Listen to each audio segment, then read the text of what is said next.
If that is good for the world, not good for the world is an open question. Stay with me. More developments happening, because yes, indeed, rapid developments are happening. It is an opportunity for a meet and greet. I'm sure it is an opportunity for a little bit more than that, which is why these people are there. Otherwise, they possibly wouldn't be. And if you look at this smorgasbord, all of these would be leaders from countries that would make Western powers uncomfortable. Here's the next one. Prime Minister Modi has also met with the Belarusian President Alexander Lukashenko on the sidelines of this SCO meeting. He's posted a photograph. There you have it on your screens. Quote unquote, we both are very optimistic about the beneficial opportunities ahead as far as our nations are concerned. Limited to that, what else conversation are you going to have with the Belarusians? For people watching the broadcast, as far as the West is concerned, Belarus is a firm supporter of the Russians. They've been a firm supporter and a logistical partner of the Russian special operations / war in Ukraine. So they would not be happy with this. But then we don't know what's going on in Washington anymore, and that is difficult to comprehend. Let me get Gautam Mukherjee into this conversation. Gautam Mukherjee, now that we have had a chance to absorb this, the subtlety of it, the nuance of it, and the complexity of it, have we achieved what we needed to achieve, which is get on with economic life, send a reasonable message, but not overcommit ourselves with partners who might be equally as untrustworthy, or for sure might be as untrustworthy as the Americans are proving out to be? Well, I think they're going to be less erratic than the Americans in any case, because, on the plus side of what you can say about China, they've been fairly consistent in their, attitudes right from the 60s with regard to India. It's just that it seems to be a welcome thaw right now under the geopolitical regime that is operating. And that is altogether welcome. And I think good things economically will come out of it. Security is another can of worms, and we shall have to visit that another day. There is, at best, status quo, at best, or worse. As far as the remaining bilateral meeting of great import with Putin tomorrow morning, I also expect good things to develop for India. India is detached, at the same time it is friendly. It is willing to cooperate with both the West and the East, provided it is met halfway. And if that happens more in the East, as it were, if you want to call the SCO and BRICS Global South and the East, then so be it. When America is good and ready, we will do more with America. We have no enmity with that country, and we do not accept these tariffs because they are nonsensical and punitive for no reason. And so we are at an impasse right now on that matter. But meanwhile, we're still buying things from them, particularly armaments, though I'm a little worried about whether Trump will let them go through smoothly and on time. As far as our success in Japan and in the SCO, I think we have every chance of moving ahead from before Modi made these visits, and that is a welcome thing. Okay, so a lot of conversations are taking place, like I said, but there is an absence of a certain number of conversations for obvious reasons as well, because the Iranians are there, the Pakistanis are there, the Turks are there as well. Now, those are conversations. We can choose where to have the conversations, where not to have the conversations, what we see as inimical to us, what we see as the right balance, and they are complex balances. Let me get a quick word in from Yogendra Kapoor. Yogendra Kapoor, now let's talk on the pure economic sense. India's interest is safeguarding our GDP growth. We are clocking in at 7.8%. Okay, that's where we want to be. We want to be around that 8% mark and slightly higher. Now, Part of that is about getting our own house in order. The indirect taxes cut in India, that will really help. Okay, that will do a lot of rationalization. Things are going to become cheaper. You're going to see a boost in the next couple of months. But we have to trade with the world.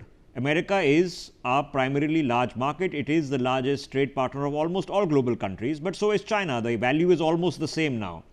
But we profit from the American trade, albeit very little, and we lose a lot from the Chinese trade. Now, to keep our economy flowing, in the hit that the tariffs are going to produce, they're going to produce a hit for everyone, every country, including the Americans.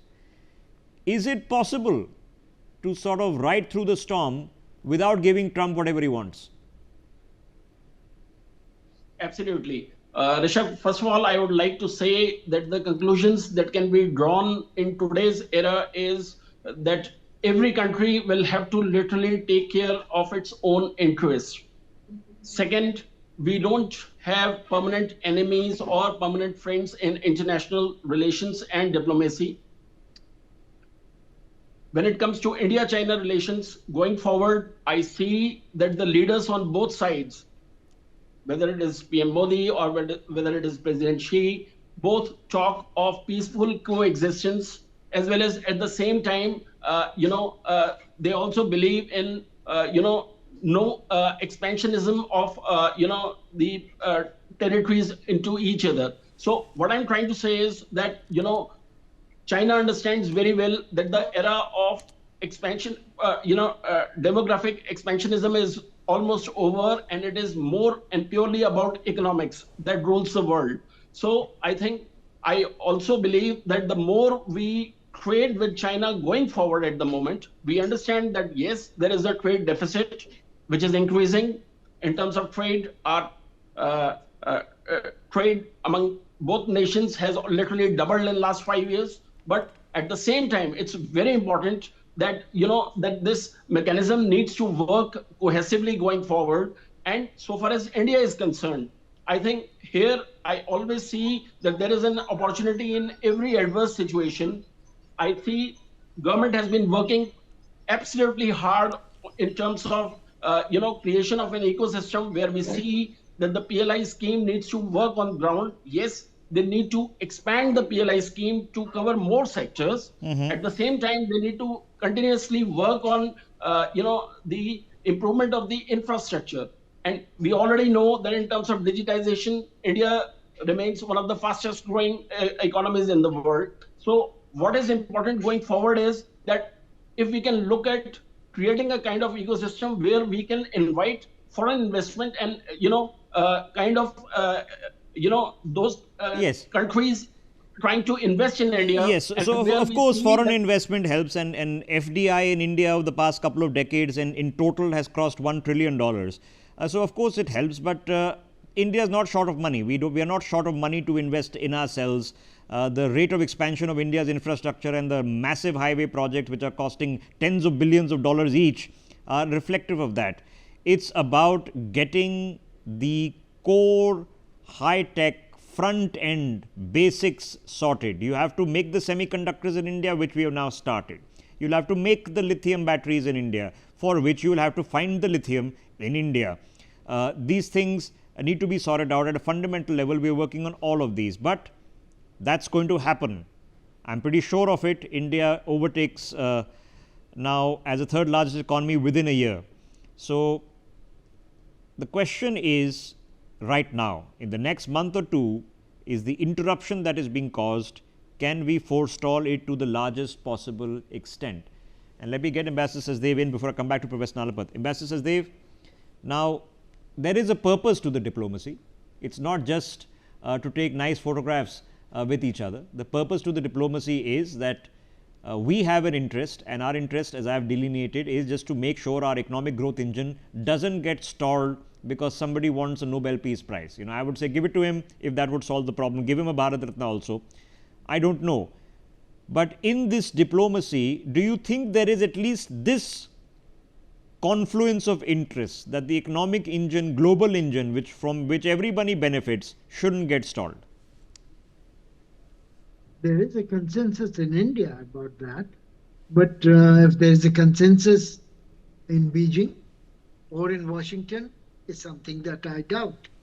I see a bit of convergence, pardon me for being a dampener, uh, between Washington and Beijing to have a G2 kind of situation, the group of two countries, one led by United States and other led by China, to rule the world.